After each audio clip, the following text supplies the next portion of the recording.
So everybody, welcome to today's video. Obviously, we're going to be taking over Man United. We did a poll on the community page asking who to take over next. Yeah, Man United was led about 65 or 70% of that poll. So apparently a lot of people want to see us take over Man United. I'm very happy with this. I'm a Man United supporter. Look, if I can pick my team, let's be honest, we're playing absolutely terrible. Like, we haven't competed for like a big trophy. Obviously, we've won the FA Cup and the Carabao Cup in the last while, but the last time we won the Premiership was like 2013. The Champions League was like 2008. So I want to take us back up to where we're competing for all those. Obviously, being in the Champions League every year is going to be a huge one. The first season we're in the Europa League, but we do have some good players here. This is kind of the formation that I do want to go with. Obviously, the formation, the save file, the corner routine, and the updated database will all be in the pinned comments for you to go and pick that up. But this is kind of the formation I want to go with.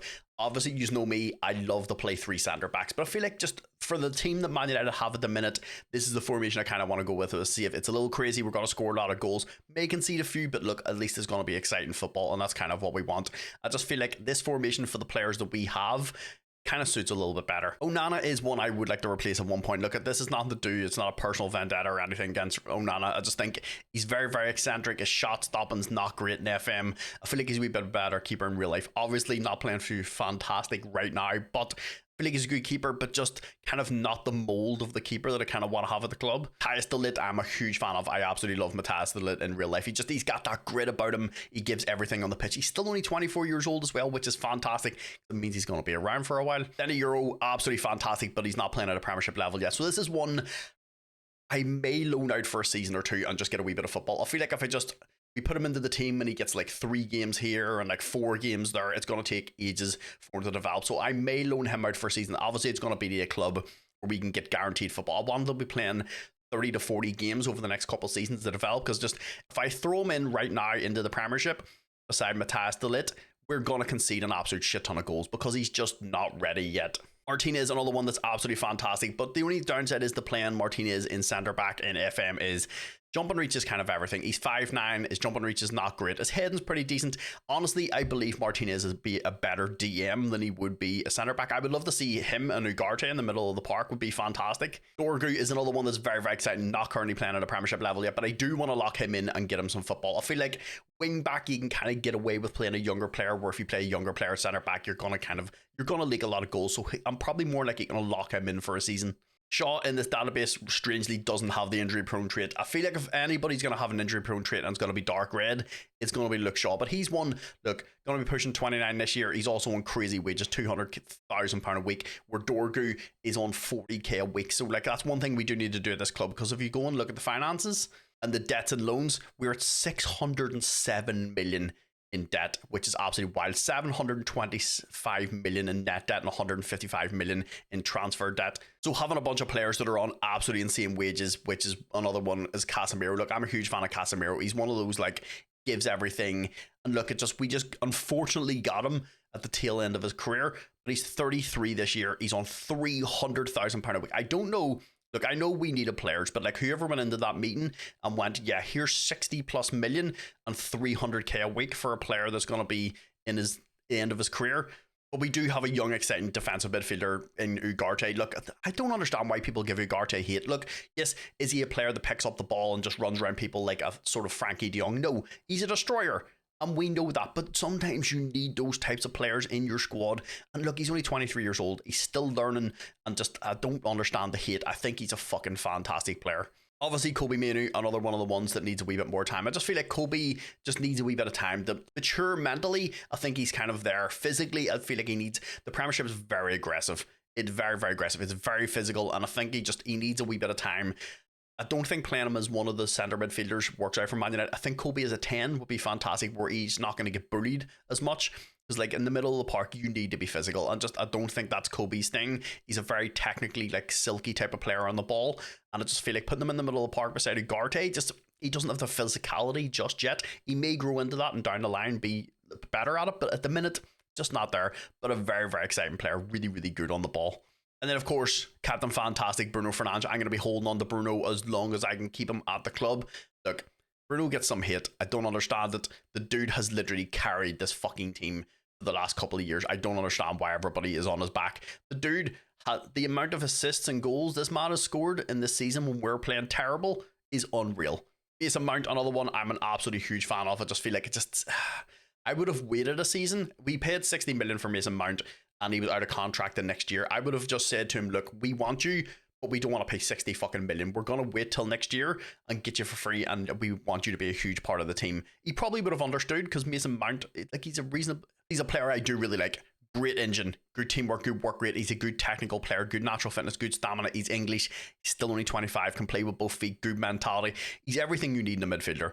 We just can't keep him fit. Unfortunately, Amad Diallo currently just not great in this FM. Obviously having a fantastic season for Man United, showing that he can be a very, very good player, but just mental stats not really there. But he's still only 21, so he's going to be around the club for a while, still not playing at a Premiership level. I would like to keep him around, try and develop him, make him into a good player, but just unfortunately he's not just as good in this FM. Garnacho, another one I feel like is just not ready to play at the club yet. His mental stats are absolutely horrendous. Decision making, concentration, and anticipation being 10 playing in the Premiership. He's one of those players, I feel like he's a very, very exciting player. He just needs time. The kid's only 20 years old, and like the amount of abuse he gets, like, he's 20. We need to give him time. Of course, Marcus Rashford out on loan at Aston Villa. This is one I do want to get moved on. Look, he's on crazy wages, 300k a week. His work rate is absolutely horrendous, and I know he's a good player in FM, but just I don't like his overall attitude. I just feel like it's time for Marcus to just move on. I feel like he's been at Man United for too long, and just like both sides need a break. He needs to go to a new club to have a new challenge. I feel like there is a talented player in Marcus Rashford. Let's be honest. It's weird that he has the consistency trait, but he's never been consistent. Rasmus Højlund, another one I feel actually pretty sorry for. Look, we bought him from Atalanta for crazy money. Obviously, he has nothing to do with that, but we brought him from Atalanta and went, you're our main striker. And he was just like, okay, we need somebody in real life. Obviously, we need someone in a wee bit older that he can learn from. He's still only 20, he just turned 21. And we can't expect him to just come in, new system, new manager. You're the starting striker when he has no experience. And experience is a huge thing. Another one in there that it's crazy. Xerxes, I love Xerxes. I think Xerxes is an absolute baller. Just 6'4", big unit of a dude, but he is so silky on the ball. Unfortunately, got injured at the weekend there. Hoping he's not out the rest of the season. Could have really done with him whenever we play Leon here on Thursday night, but it is what it is. Obviously, by the time you watch this, the match will have already been played. But like, I really, really like Xerxes in real life. I think he's a fantastic player. The fact that players were booing him, the fans were booing him, I'd never understand some Man United supporters. Honestly, I believe we have a very, very good team. Obviously, like I said, Onana is one that I want down the line to kind of replace. But De Ligt and Euro, I want as my two starting centre backs for the long haul. Dorgu in there, Ugarte in there, and then probably more than likely Kobe, Mount, Bruno. The complete forward is probably more likely going to be Xerxes, and then Rasmus here. So I feel like over the next couple of seasons, I would like to, one, get us a really, really good right back. Obviously, Delo or Mazraoui is going to play for this season because I don't think we have any money. Yeah, we've got $1 million. So we're not really going to be able to do anything unless we sell somebody. So keeper and wing back on the right-hand side is obviously going to be the long-term replacements. But I feel like at the meantime, either Mazraoui or Delo can play in here. And then, like I said, Onana can play here. But I'm pretty happy with the team. Look, this is a pretty solid team. With regards to where I would expect us to finish, what does the media think? Media prediction is 5th. Let's be realistic. We're not going to finish 5th. The Premiership is very, very difficult. I want European football. I would like to be in this sort of like probably 6 to 8. I feel like we can finish 6 to 8, but ideally I would like to be in sort of like any European football. I feel like is a really, really good start. Obviously, Champions League football will be fantastic, but you've got to beat Liverpool, Man City. You've got to beat Arsenal, who have absolutely fantastic teams to get in, and Chelsea as well. Chelsea's got like 14 squads, so getting into the top 4 is going to be a little rough in the first season, but I feel like we've got a decent enough squad. I would say we could break into the top 8. That's my goal for this season, to break into the top 8. And then obviously Martinez can fill in at centre back, or he can fill in at DM, but I would say more likely if I can get Euro out on loan for a season and play Martinez and De Ligt as our 2 starting centre backs. Look, we may leak a few goals from corners. We'll have Martinez in there, but all in all, look, it's going to be a rebuilding process. We're not just going to smash it in the first season, but I'm going to go do a little bit of business. Another thing that we also need to do is update the staff. The staff at this club is absolutely horrendous. Like, if you go in and look, this is our fitness coach, 16. This is another one, he's 11, which is absolutely wild. Our assistant manager is Carlos Fernandez. He's absolutely fucking terrible. So I'm going to have to go get rid of all the staff. All our physios and about half of our scouts are not great either. Obviously, any staff I bring in, I'll show you that, because that's one thing I do like to do. I'll show you how I go and search for stuff, because people always ask me that every time I do these rebuilds. How do I find really good stuff? I will show you that. But I'm going to go and see if we can do some transfer business. So with regards to the whole like staff searching thing, as you can see, I've got all the staff. The only person I've kept is Nick Cox. He's a fantastic head of youth development. And I kept Vital as our goalkeeping. So obviously I'm going to need some scouts, or not some scouts. I'm going to need some coaches. I'm going to need some fitness coaches and a goalkeeping coach. So all I do is that we go into coaching attributes. And then all I do is hit over here on tactical coaching. I just hit the tactical, make sure the 20's at the top. I don't know why it's making me scroll the whole way up, but it is. And then all I do from here is just go down. See the way attacking and defense, 18 and 18, 18 and 18, 18 and 17, 18 and 18. All I do is make sure the tactical is at the top, scroll down, look for the good attacking, good defense, and then look across if they're head of youth development. As you can see, this guy's a regen staff member. He's absolutely fucking insane. So I do just go into approach a sign. He's happy to be a coach. Obviously, this will vary depending on the team that you are. And Man United, we've got a good reputation. You may have to lower your standards a little bit with regards to like your staff. Just know that. Same with Lars Mwamba, another regen staff member, absolutely insane. Happy to be a coach. You will click on some of these head of youth developments and they will only want to be your head of youth development. That's fine. You just move on, find another one. This is another one here, another coach. All I'm going to do is get these 4 guys. If these 4 guys are happy, once again, another regen. He's absolutely insane. The regen staff in this game are wild. So there's my 4 coaches. I do the same thing. Fitness coaches isn't really that different. You can get normal fitness coaches. And obviously, I know a lot of people don't want to have regen staff, but that's how I go about getting really, really good staff members. I'm going to do that for an assistant manager as well. So we did end up getting an offer for Casemiro. Thank God for the Saudi League. I don't know what we're going to do in Football Manager if the Saudi League disappears. They came in and offered 40.5 million, as you can see up the top up here. I wrangled a deal. I turned it down to 30 million up front, 20 after 12 months, and then 20 million after 50 games. They have said yes. So we're getting 70 million for Casemiro. We get a wee bit less up front, but it means in the long term we make an absolute shit ton of money. We actually get our money back and like 10 million, and we get like 300,000 off the wages. So this is fantastic. Also, gives us a wee bit of money to shop around, but this is what I usually do with my transfer deals.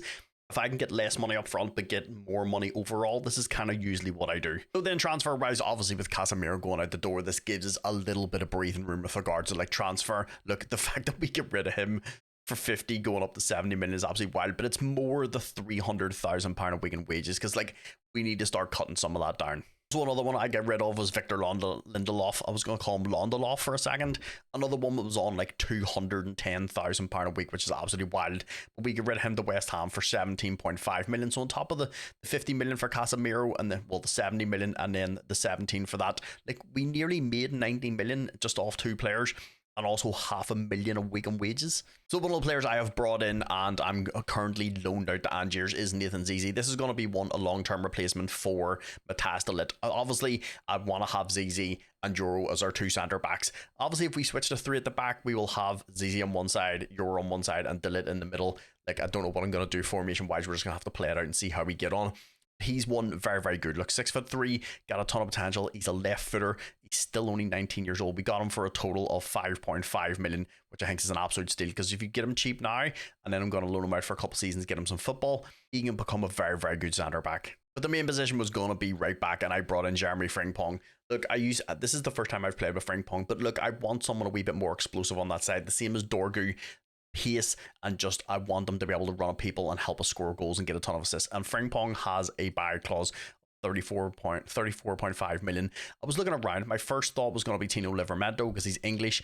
He has a 30 million, like 32 million clause, and I was like, Frimpong is like, I wouldn't say twice as good, but he's a way better player. They're in and around the same age, and so I just pulled the trigger on the faster player that's a lot better. And like I said, he just fits that style of the play that I want to have at the team. So if you go in, look at the team now, Onana, obviously this is one that we do need to replace long term. Martinez and de Ligt in there, Ugarte, Dorgu and Frimpong as our 2 full backs is absolutely fantastic. Manu and Mount in there. He's got that grit, a wee bit of determination, loads of stamina. Manu's the more sort of silky sort of footballer. Fernandez in behind Xerxes and Højlund. This is a very, very good team. Obviously, like I said, our main goal is to get into the top 8 this season. Whether or not we can do that with regards to transfers, obviously I'll bring his back in January if there's anybody available on approach of signs that I'm interested in bringing in, and then obviously bring his back in April for the youth intake. But all in all, boys, I think we've built a pretty good team. Let's go play season 1.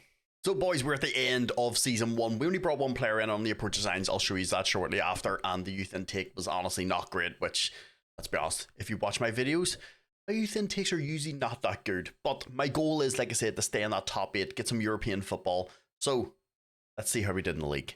So we started things off at Old Trafford with a fantastic win over Chelsea. Young Rasmus started off the scoring. Shaw then made it 2-0. Rasmus then made it 3. Mason Mount then added 1 to make it 4.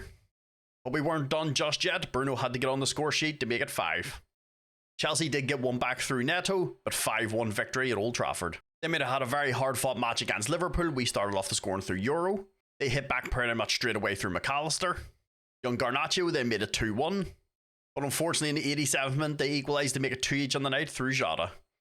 Then we also had an extremely hard game against Man City. We had a lot of hard matches, but we're in a hard league. We just gifted Erling Haaland a goal at the 25th minute. Bruno then made it 2-1. But in the 91st minute, Kevin De Bruyne scored to make it 2 each.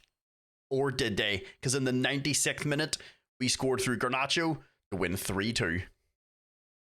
So then that means we finished off 4th in the league in our first season. I'm very, very happy with this. Like I said, I wanted to stay in the top 7 or 8. I wanted to try and get some form of European football. We played absolutely fantastic. Had a few rough games. Some games we get absolutely battered, but like we knew that was going to happen. I started Euro the whole season. I did talk about this. If we started Danny Euro, he was inexperienced, not probably ready for the first team, but the only way he's going to get better is if we play him, and we couldn't get him out on loan. So look, we knew it was going to be a little rough. We played 38 games, 23 wins. We had 6 draws against Forest, Liverpool, Fulham, West Ham, Wolves and Everton. But then we also had 9 defeats. Some, like I said, some of them were absolute batters. We get smashed 4-1 by Liverpool, 4-1 by Tottenham, which no mean they're hard games, I expect. But getting smashed 4-1 by Ipswich. Villa's a hard game. Crystal Palace could be a hard game. Arsenal we lost, smashed by City 5-2, and then Brighton and Aston Villa. So Aston Villa beat us twice all season. But we did have 30 goal difference, finished on 75 points. Still a good way off the teams at the top of the league, but we guaranteed ourselves Champions League football. We'll finish in 4th. Bruno Fernandes was actually the top goal scorer. Shocker. Erling Haaland's top goal scorer in the Premiership. And then the only people we had in the rest of the ratings is Ugarte was top for yellow cards with Frimpong right in behind him in 3rd. But if we go over into the team stats, most points per game, look, we were in 4th. Most goals, we scored 92. We were actually ahead of City, which is more surprising. Most shots for was going to be us because we scored the most goals. Fewer shots against. We're not even in the top 8, which is a little disturbing, but like I said, we knew this was going to happen in the first couple of seasons. Most clean sheets was actually Spurs were not in the top 8, and then fewest conceded were once again not in the top 8. But like I said, I knew this was going to happen for the first season or so until we got the team together and started building a wee bit of a better team. But all in all, I am very, very happy finishing 4th in Champions League football, but we do have a bit of work to do. But how did we do in the cup? So we actually started off the season very, very good. We actually won the Community Shield against Man City. It was 2 each on the night, and then we went to penalties. We scored all 5 of ours. Kevin De Bruyne missed for them, which is unusual because he'd be the person you would rely on. But we took the Community Shield home. So we kicked things off in the FA Cup. We actually started off in the 3rd round against Wolves. We beat them 4-0. We moved on to the 4th round where we played Sheffield Wednesday. We beat them 6-2. In the 5th round, we played Cardiff. We beat them 6-1. But unfortunately, this is where our FA Cup run finished. We ended up getting knocked out in the quarterfinals against Nottingham Forest 3-1. Yeah, we had Matthias de Ligt sent off the 40th minute, but this is a game I think we should be winning, even with the man sent off. So then moving over into the Carabao Cup, we started off things in the 3rd round against Birmingham, beating them 4-0. I just noticed they had scored 2 OGs. So Birmingham, thank you very much. Then in the 4th round, we played Cardiff. We ended up beating them 5-2. No OGs. It was all us. So then that took us on to the quarterfinals where we faced off against Swindon. Fair play to them getting to the quarterfinals, but we ended up obliterating them 7-2. But then it was our turn to get obliterated. We moved on to the semi-finals against Spurs. They beat us 5-2 in the first leg. And things in the second leg didn't get any better. They beat us 3-1, so they beat us 8-3 on aggregate, and that was us out of the Carabao Cup.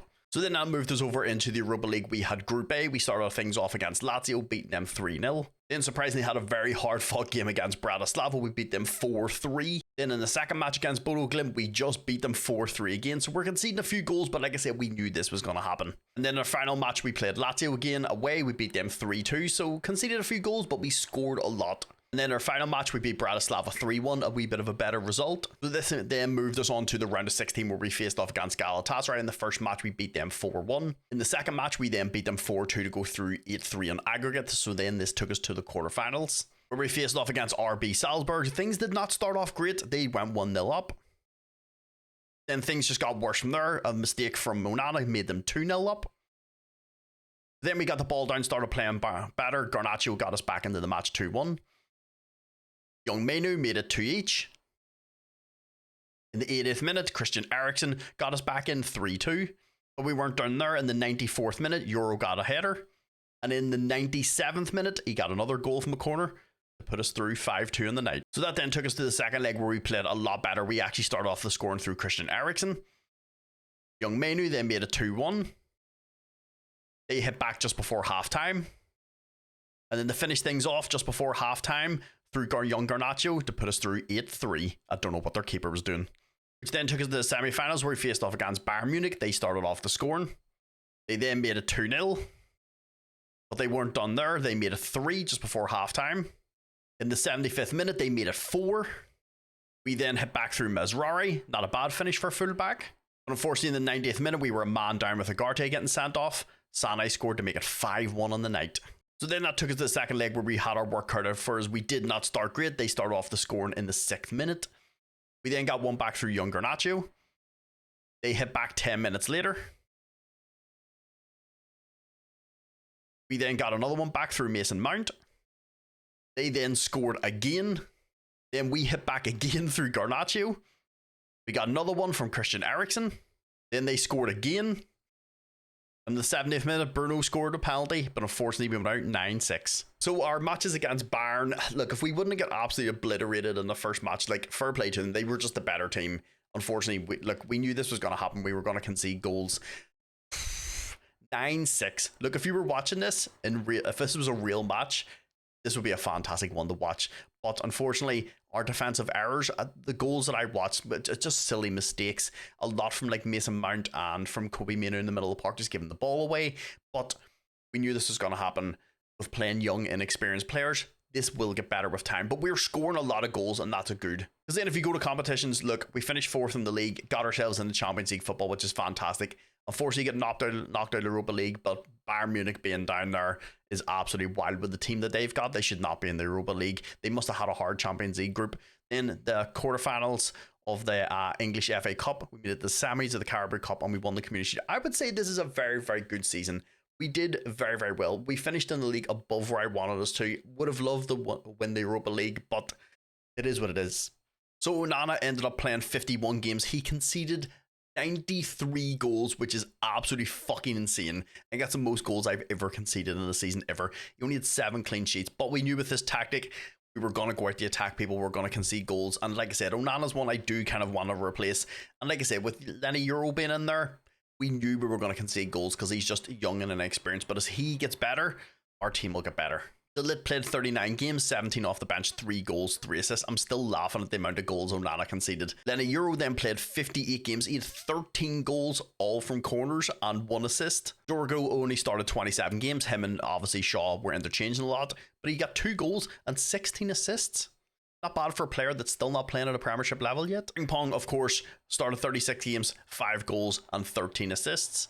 Ugarte started 45 games, 1 goal, 5 assists. And this is where things start to step up a little bit because our front line starts to play very, very well.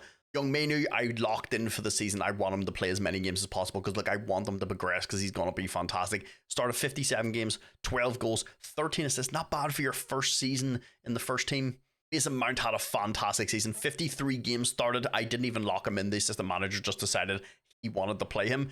23 goals, 14 assists. Of course, Bruno playing and just behind the strikers, we knew he was going to get a lot of goals and assists, but he started 47 games, 27 goals, 16 assists. Joshua Zirkzee started 58 games, 24 goals, 8 assists. Would like him to get a few more assists. And of course, young Rasmus started 40 games, 20 goals, 10 assists. So 30 goal involvements in 40 games. Pretty happy with that. Of course, Martinez also started a decent amount of games. 34 started, 20 off the bench, 1 goal, 4 assists. Luke Shaw also got a lot of football. Like I said, him and Dorgu were interchanging quite a lot. 32 games started, 22 off the bench, 2 goals, 12 assists.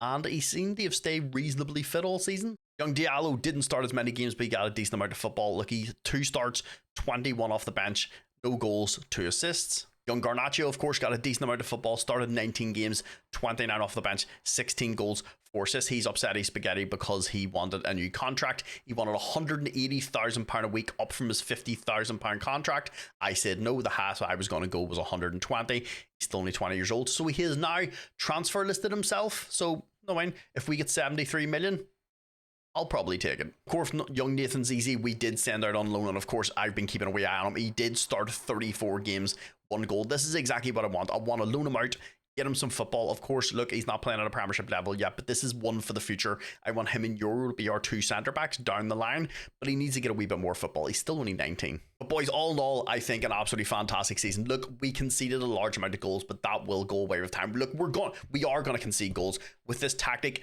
my thing is to go out and play exciting football and just score a shit ton of goals. If we concede a few goals, obviously down the line, if I feel like we're conceding too many, I'll probably tweak the tactic a little bit, because I don't want us to go on out. Like I said, conceding 5 against Bayern in the first match and then 4 in the second match is maybe a little too much. But like I said, that is down to the inexperience of Euro, De Ligt being his first season, Dorgu still not playing at a Premiership level, and Frimpong has just come into the team, the same with Ugarte, so this is going to take a little time to gel. But I think as far as I know, Euro is now playing at a Premiership level, still not fully there, but like he has the potential, and the only way he's going to get better is if I play him.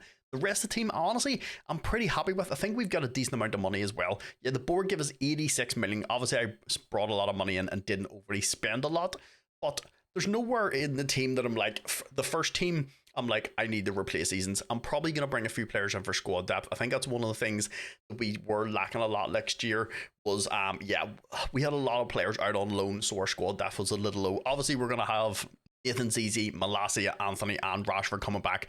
Rashford, I'm probably going to sell. Anthony, I'm probably going to keep around, bro. I'm not going to lie. I like Anthony in real life. It's just, I feel like, look, we paid a lot of money for him. If we would have spent 30 million on Anthony, everybody would have been like, okay. In Football Manager, he's actually pretty solid. He can dribble, which is unusual because you never really see him dribble. First touch is amazing. Technique, teamwork and work rate. His mental stats are good. Physical stats are good. He's good natural fitness, good stamina. Probably going to keep him around the team. There's no need for me to sell him. I want to keep him around for squad depth. Tyrell Malacia probably going to sell because I have Dorgu and Shaw, so I don't really need him. Rashford, I want to get off the books. He's on crazy amounts of wages and just honestly doesn't fit the system that I want to play. Sancho, his transfer's already agreed, so we can't do anything about that. But like I said, boys, that is the end of season 1. Let's jump over into season 2. So boys, we're at the start of season 2. The team has changed quite a lot. Most of the players we talked about were the ones that we wanted to get out the door, the likes of the Rashford and stuff.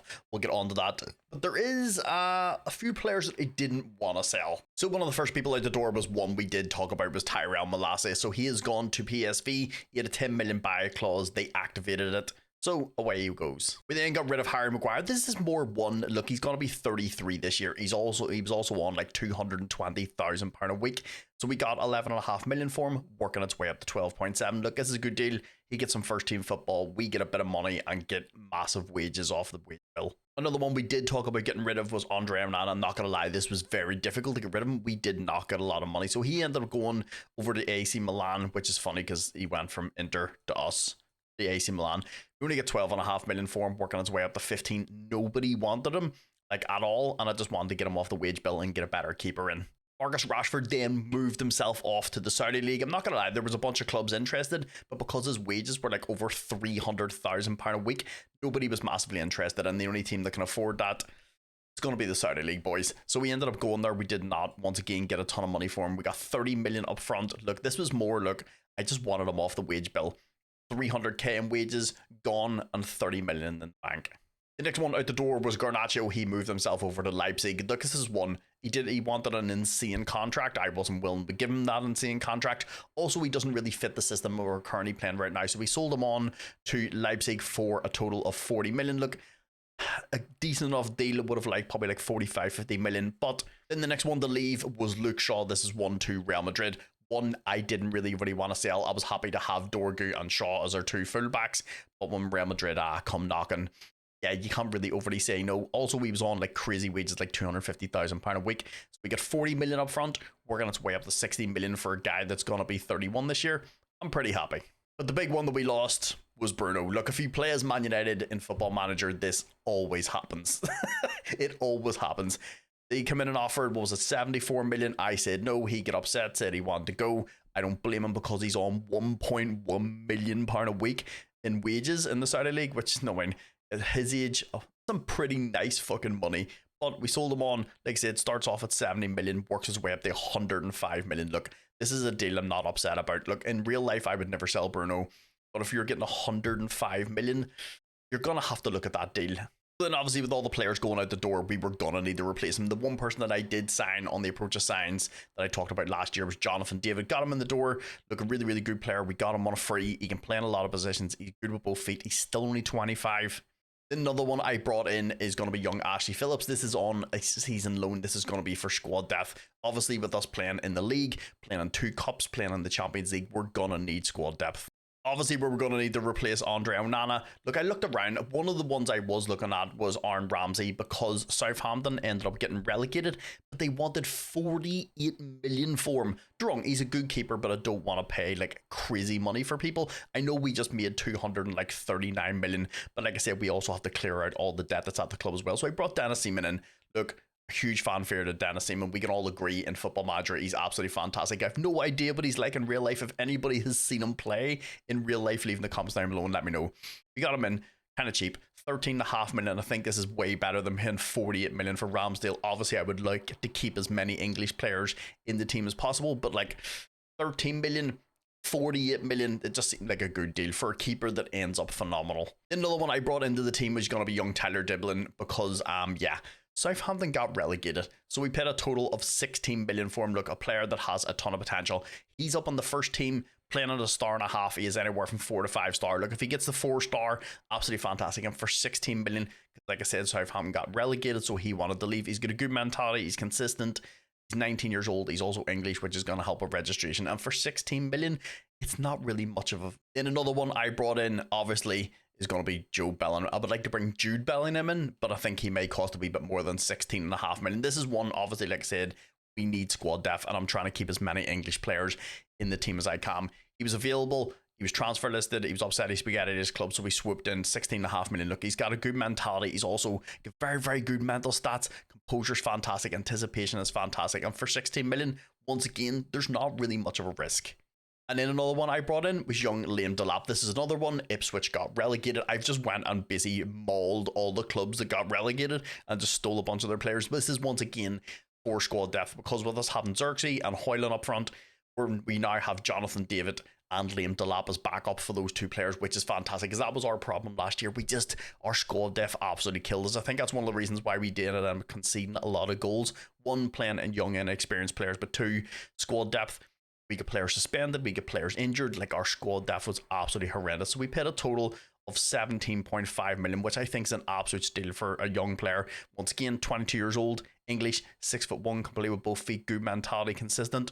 I think this is a good deal. Then another one I brought in was Ibrazizi. Crystal Palace got relegated, so I once again went and fucking mauled their team. So Izzy was available for a total of 24 million, which I think is absolutely wild. He is going to be our Bruno replacement. He's got a good mentality, consistent, enjoys the big games. He's played in the Premiership. He's proven can play with both feet. He's absolutely fantastic. And for 24 million, we bring him in, sell Bruno for 105. This is a nice deal. Another one I brought in because he was currently upset at his current team is young Archie Gray. This did cost us a wee bit of money. Cost us a total of 34 million, which it's pretty fair. He's 19 years old. He's English. He's absolutely fantastic. Has a ton of potential. I may loan him out because we do have good squad depth. So I may loan him out and get him a wee bit of first team football. He's one of those ones. He's good, but like, we need to get him a wee bit of football. The same as Euro. I may loan Euro out as well. But going and raiding Crystal Palace doesn't finish there. I also went and stole Adam Wharton. Look, all their players were up as the transfer list, or requested the transfer list, so I went in and just absolutely swiped it. 21 years old, English, has a good mentality, very good at both feet. He's also 6 foot.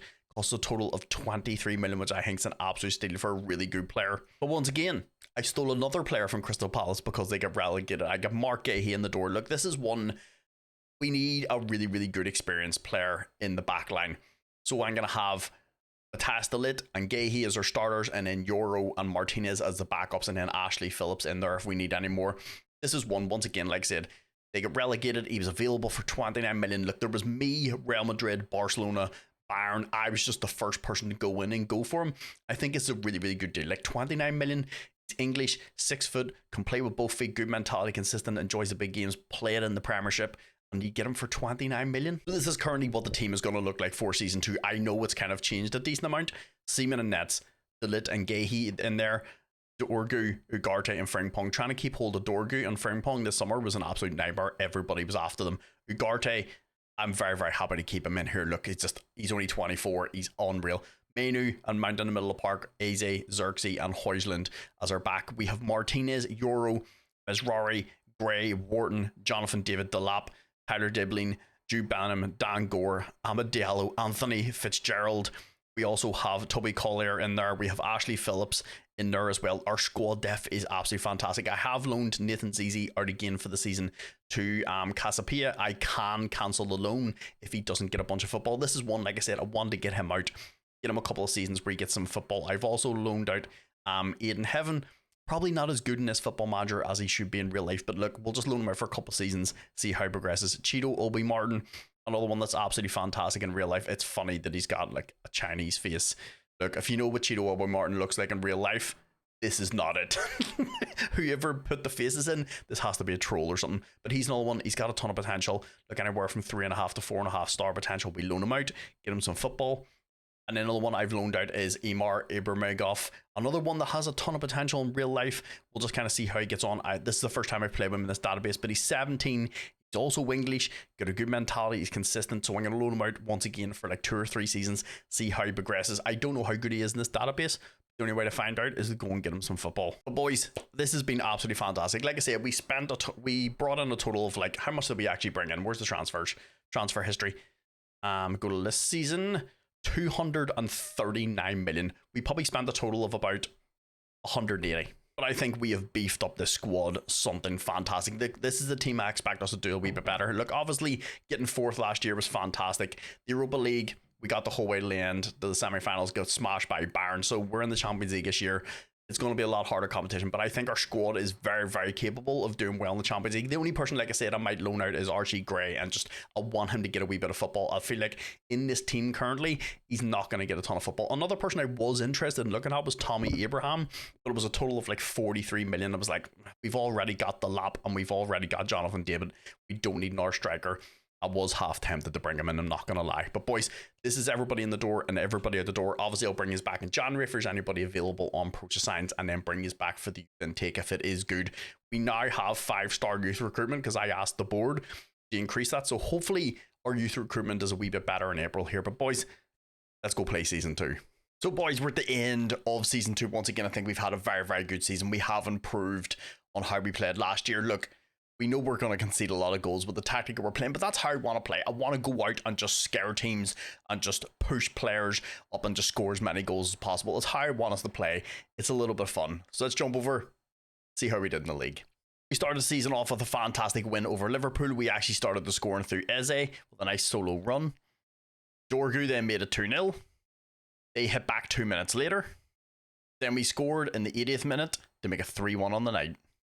Then later on the season, we had a fantastic win over Newcastle. We started off the scoring through Xerxes. Jonathan David then made it 2-0. Kobe then made it 3. Big Xerxes then got himself a second goal of the match. Jonathan David then decided he wanted his second goal of the game to make it 5. And then Young Gray got on the score sheet to make it 6 for us. Then Kieran Tripper scored in the 94th minute to make it 6-1 on the night. Then we had a fantastic win over Man City right at the end of the season. We started off the scoring through Big Rasmus. To make it, we finished 4th again. Look, I'm very, very happy with this. This is exactly where I want us to be. Just climbing and climbing and climbing. Look, we changed the team a lot coming into this summer. And look, I think we've progressed very, very well. We've played 38 games, 21 wins, 10 draws, but I guess they kind of come down a little bit. And then we also had 7 draws or 7 defeats. We had a 50 goal difference with 73 points. So we weren't that far away from Liverpool finishing up on second. As long as we stay in this Champions League football, this is exactly where I want us to be. Of course, at some point, I would like to win the league. But Man City kind of run away with it every year. They're like 10 points clear. When you've got the human cyborg in your team, kind of makes it difficult to outscore him. Obviously, we didn't have anybody in the goal scoring, or Jamal Musiala now plays for Liverpool. How much did they pay for him? 117 million. But we did have Mason Mount in there with 17 assists and Frimpong in there for assists. We have 3 players in the yellow cards, Mizrahi, Frimpong and Martinez. All 3 of those players I would kind of expect to be in there. And then player of the matches and clean sheets. This is all things that we do need to progress on. We need to start getting people in the goal scoring, people in average ratings. Clean sheets, I don't think we're ever going to be in there just with the style of play that we're playing. Look, we're just going at people. But player of the matches, I would expect us. So goals, average ratings, and player of the matches is things I kind of want to see us increase over the next couple of years. But if you go into the team stats, most points per game, look, we're not that far away from Man City. Most goals, we scored 106.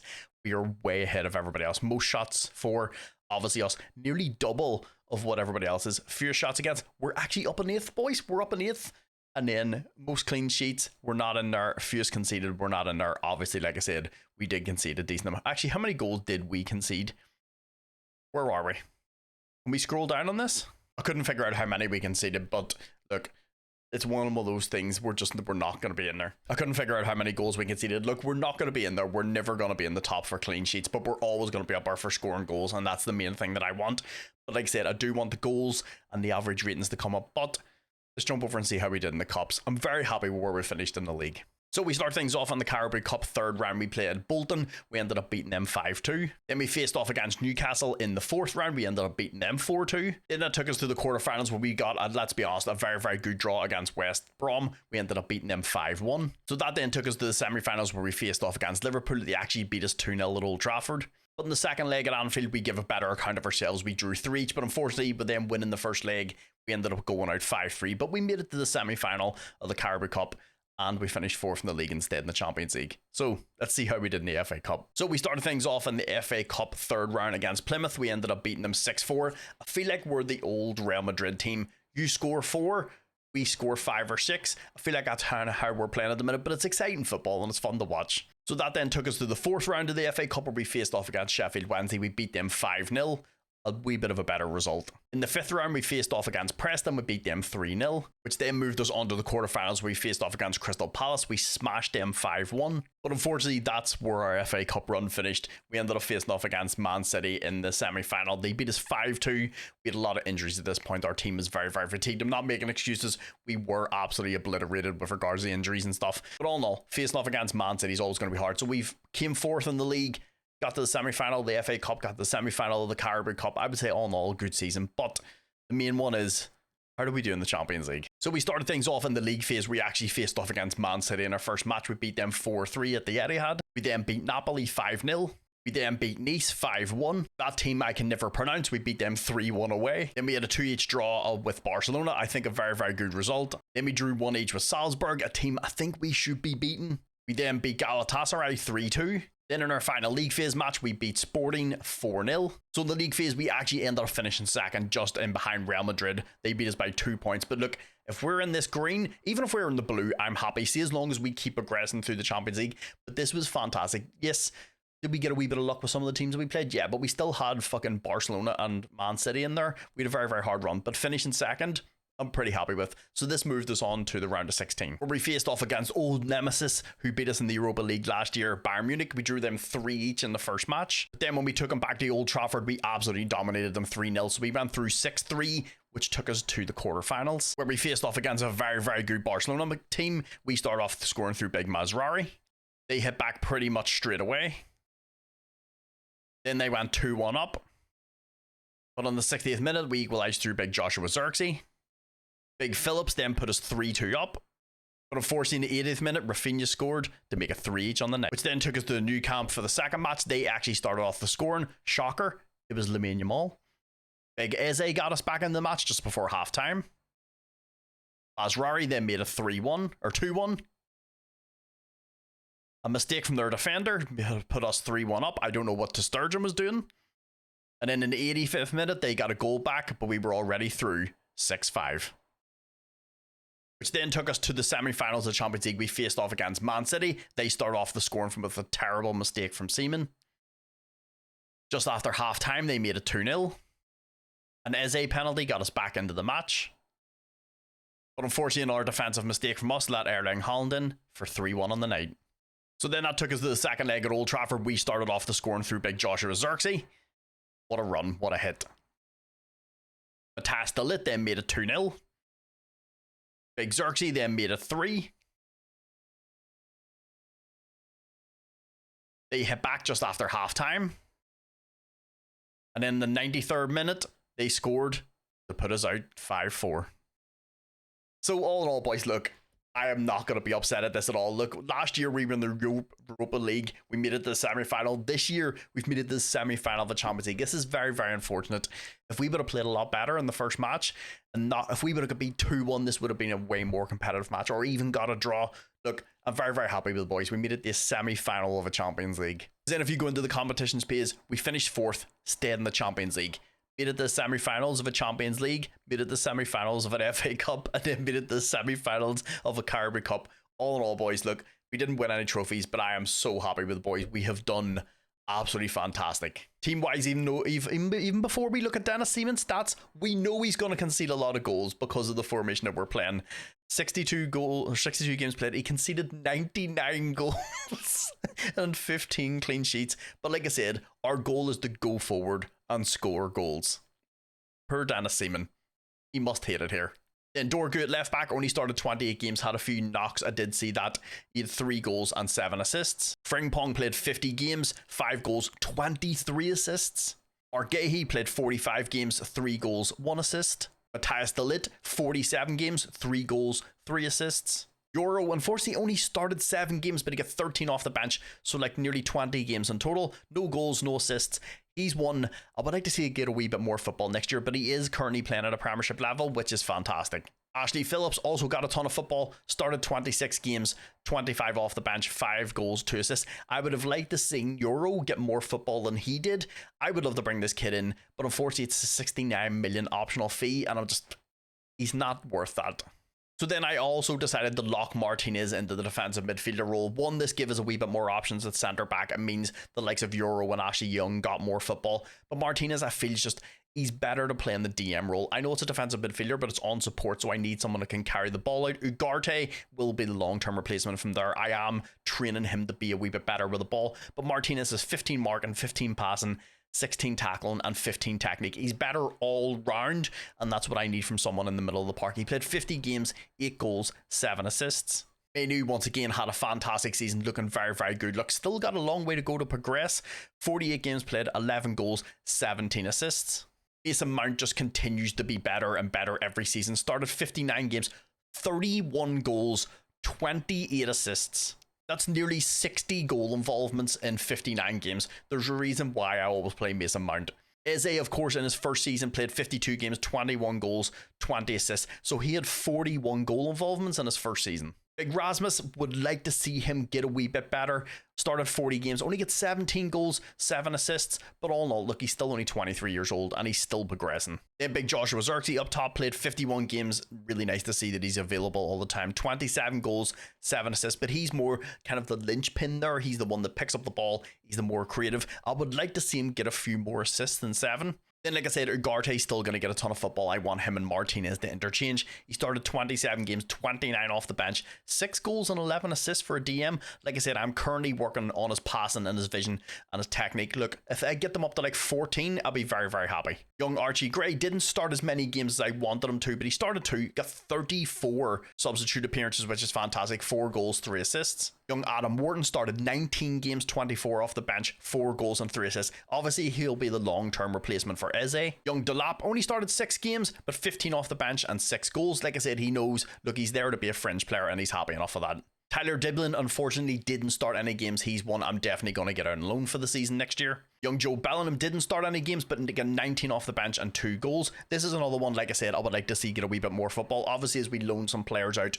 there's going to be less people in the squad. Anthony's another one I'm probably going to get rid of as well, because he actually didn't start any games and he only got 3 appearances off the bench, and he's wanted by a bunch of people, so I have transfer listed him. Look, even if we only get rid of him for 14, 15 million, look, he's on £150,000 a week and we're not using him, so we may as well get him out the door. But all in all, boys, I am very, very happy with where the team's sitting now. There's only one position I feel like we need to strengthen, and it's left back. I feel like Dorgu is still not, he's after 2 seasons of first team football, he's still not playing at a Premiership level, and he's pretty close to his max potential. So I am probably going to beef up this left wing back. Frimpong, I'm very, very happy with. I need someone over here who's a wee bit more well-rounded and is playing at a Premiership level. I need someone that can get us a bit more assists. Like, Frimpong had, 23 assists, and Dorgu had, 6. So, I need someone on that left-hand side who's as good as Frimpong, but probably a wee bit more well-rounded. But all in all, boys, I think a fucking fantastic season. We stayed in Champions League football, got to a bunch of semi-finals in some cups,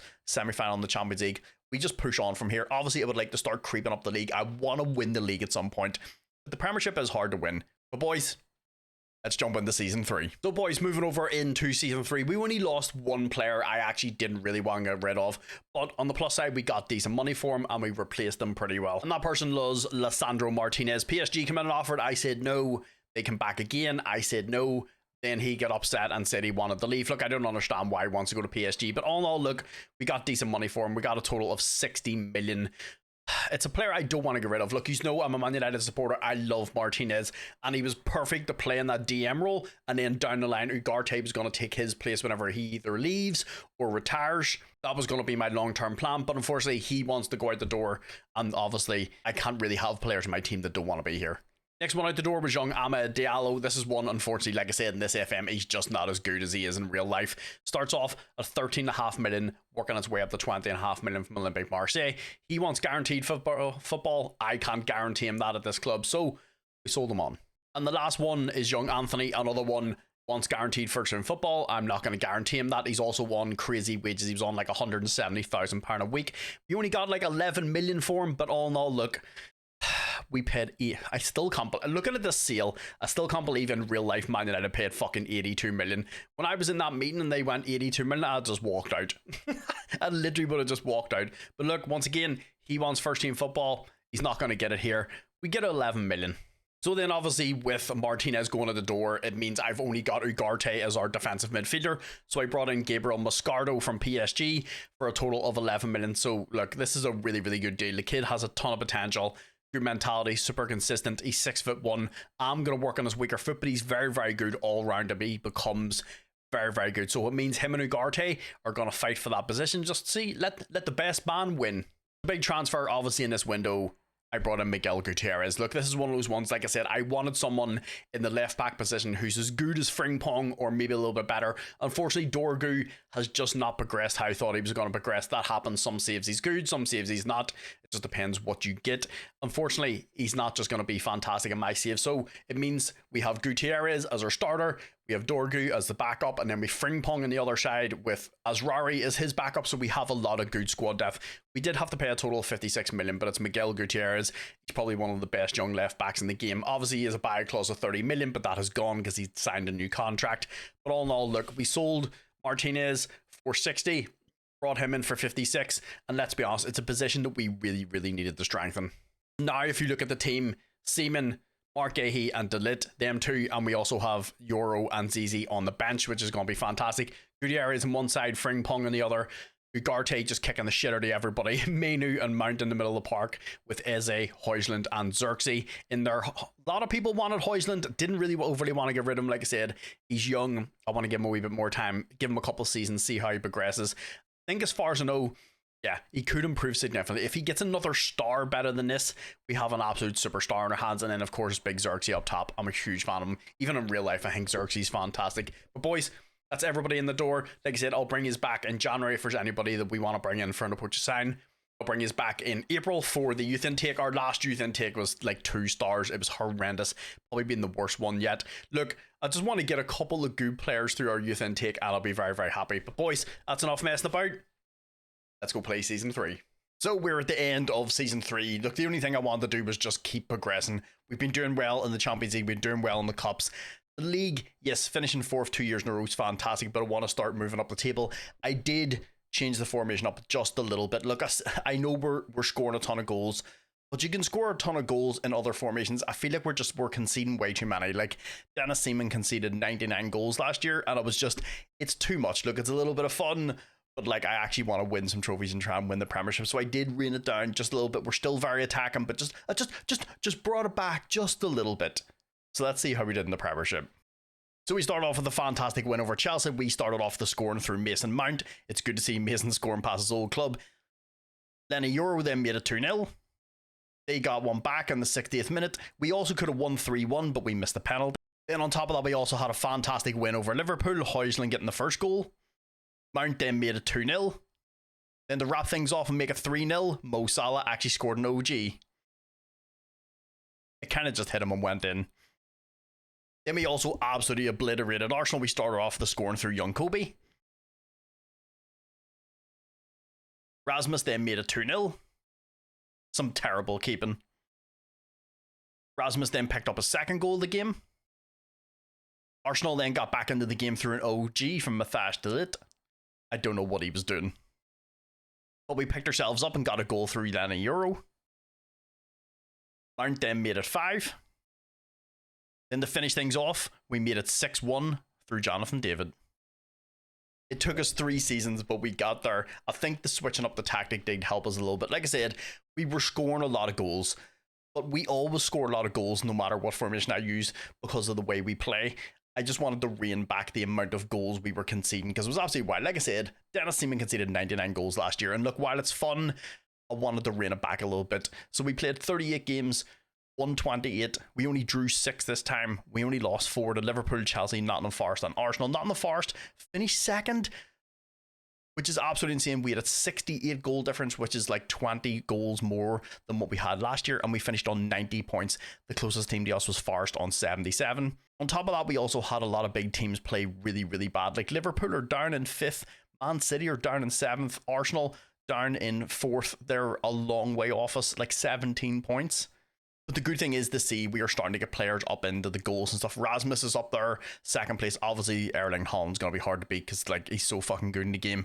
Then a Euro was also in there for average ratings. Kobe and Eze are in there for assists. Gutierrez is in there for yellow cards. We don't have anybody in player of the matches or clean sheets, but if you go up into the team stats, points per game is also by a decent margin. Most goals, we scored 102 goals. Again, we scored over 100 goals nearly every season, but yet we have reined in the amount of goals we are conceding. Most shots for is obviously us by over 200, and then fewest shots against is us. So like I said, reining the tactic back a little bit. Don't worry, both tactics, season 1 and season 2 tactics, will all be in the pinned comments, along with the tactics that I use going forward, along with the save file, and of course the corner routine and the updated database. Everything for this save will be in the pinned comments, so go and check it out. In most clean sheets, we are joint second with 16. The highest was Arsenal with 18. Fewest conceded were actually joint first, which is absolutely fantastic because we weren't even in the top 8. Actually, we were 8th last season, but then before that, God knows where we were. We conceded so many goals. But boys, this is absolutely massive. Winning the league is a huge thing because let's be honest, if you want to be known as a big team, you've got to win your league that you play in. So let's jump over, see how we did in the cups. So our Carabao Cup run was very short-lived. Yeah, we went out in the 3rd round. To be fair, we got Man City, and of course when you get a big Premiership team, it can go any way. But look, obviously this is not fantastic. I'm trying to stay on the high of winning the Premiership, but like going out this early, it's not good. So then moving over into the FA Cup, we actually did make it past the 3rd round. In this one, we played Everton and beat them 3-0. Which then took us to the 4th round against Brentford. We beat them 3-2, a pretty close match. In the 5th round, we got Hull and smashed them 5-2. Then that took us to the quarterfinals where we faced off against Wolves. We beat them 4-3. We then made it to the semi-finals, and that's when our luck kind of ran out. Liverpool just obliterated us 3-0. But all in all, look, a good FA Cup run. We're not going to talk about the Carabao Cup. Just pretend it never happened. Also, Liverpool have a fantastic team. I have to remember, like, they do have a good team, but like, we shouldn't be getting beat 3-0. That's 2 years in a row we've made it to the semi-finals. But of course, the Champions League is always going to be a massive priority. So in the league phase, in our first match, we could beat 1-0 by PSG. But then, like I always say, the only way to come back from a defeat is to go and clap the cheeks off somebody else. We then beat Club Brugge 2-1, beat Feyenoord 2-1. Unfortunately, then got beat by Bayern Munich 3-2. After that, we beat Leipzig 2-1. Garnacho actually scored against us. We then beat Shakhtar 2-0. Then in our final league phase match, we went and beat Sporting 3-1. This one hurt my soul. I've got a wee bit of a soft spot for Sporting. In the league phase, we actually ended up finishing 3rd, was absolutely fantastic. We were 2nd last year, 3rd this year, which then took us on to the round of 16. We played Inter Milan, and yeah, They beat us 3-1 in the first leg. But in the second leg in Old Trafford, this is where we took hold of the game, boys. We smashed them 4-1 to go through 5-4, which then took us to the quarterfinals where we faced off against Arsenal. We smashed them 4-1 in the first leg. And it's just as well we played well in the first leg because they beat us 2-0 at the Emirates. We were lucky enough to go through 4-3, which then takes us to the semi-finals. Where we faced off against Spurs, we started the scoring through Rasmus Højlund. Young Jonathan David then made it 2-0. They got back into the match through my favourite wonder kid, Pafunda. I wish he didn't play for Spurs and he played for us. That made it 2-1 on the night. So that then took us to Old Trafford with a nice 2-1 lead. We started off the scoring through Joshua Zirkzee. A nice run from Jonathan David made it 2-0. Then to finish things off, then a Euro scored to put us through to the final, which then took us to the Champions League final against Real Madrid. We started off the scoring through Højlund. Mount from the spot made it 2-0. Big Eze then made it 3. Cap things off for us to win the Champions League 4-0 against Real Madrid. Rasmus got a second goal of the game. I honestly believe whenever we got to the final against Real Madrid, we had a very, very good chance, but I didn't think we were going to smash them 4-0. Look, we made it to the semi-final last year.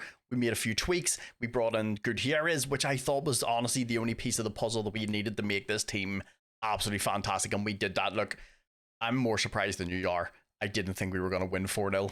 If you go to the competitions, look, we had another fantastic season. Won the league, which was the main important thing.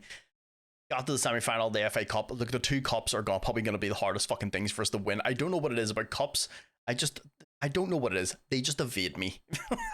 We got to the semi-final of the English FA Cup. Obviously get knocked out of the Carabao Cup by Man City in the third round. And then obviously we won the Champions League. So look, all in all, a fantastic season. Even if we didn't get anywhere in the cups, if we get knocked out in the third round in both, winning the league and the Champions League is massively important. So then looking at the player stats, as you can see, Seaman only conceded 35 goals in 37 games, not 99 this time. Obviously he didn't play all the games, he got a few injuries, so he was out for a few matches, but honestly, us cutting off about 60 goals conceded, it really, really helped. Look, we were just leaking too many goals for no reason. As you can see, Seaman is also looking fantastic. Gutierrez didn't really play great, I'm not gonna lie. 35 games, 2 goals, 1 assist. Granted, I now have both my fullbacks on support, so they're not going to score just as many goals, but look, they are a valuable part of the team, but I would like to see them get a few more assists. One, he needs to do better. Then young Frimpong on the right-hand side, he's actually on attack. He got 40 games under his belt, 4 goals and 12 assists. Gutierrez is the more well-rounded, that's why he's on support. And Frimpong, let's be honest, he's not really a very good defender. That's why he's on attack. I'll show you the formation after this. Lid played 37 games, 3 goals, 2 assists. Then a Euro I ended up locking in from January. Look, I want to get this kid some football. Look, he's starting to look very, very good. And it says he could still improve significantly. Only started 26 games, 10 goals, 3 assists. It's going to be interesting to see how he fares all next year if he starts all season. And he's also now 6'4" with 17 jumping reach and 16 heading. I would say every season he could get us over 10 goals. Of course, Manuel Ugarte now in the team, but he's on a defensive midfielder on support. 38 games played, 4 goals, 4 assists, but he's there to do all the dirty work.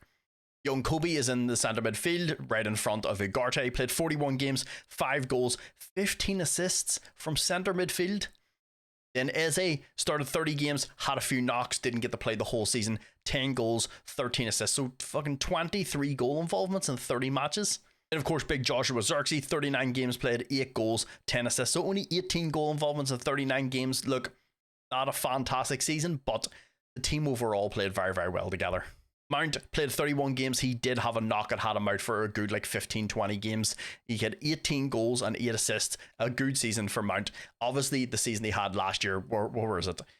What did he have? Yeah, 31 goals and 28 assists. That's going to be a hard one to ever break because that's nearly 60 goal involvements in a season.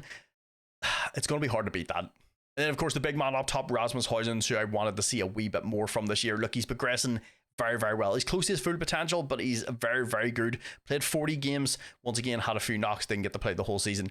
25 goals, 9 assists. Young Patrick Dorgu, like I said, was going to be a backup to Gutierrez. He only started 3 games, but 15 off the bench. Still not playing at a Premiership level, but once again, he is a backup to Gutierrez now. Jonathan David played very, very well all season. 34 games started, 10 off the bench, 18 goals and 7 assists.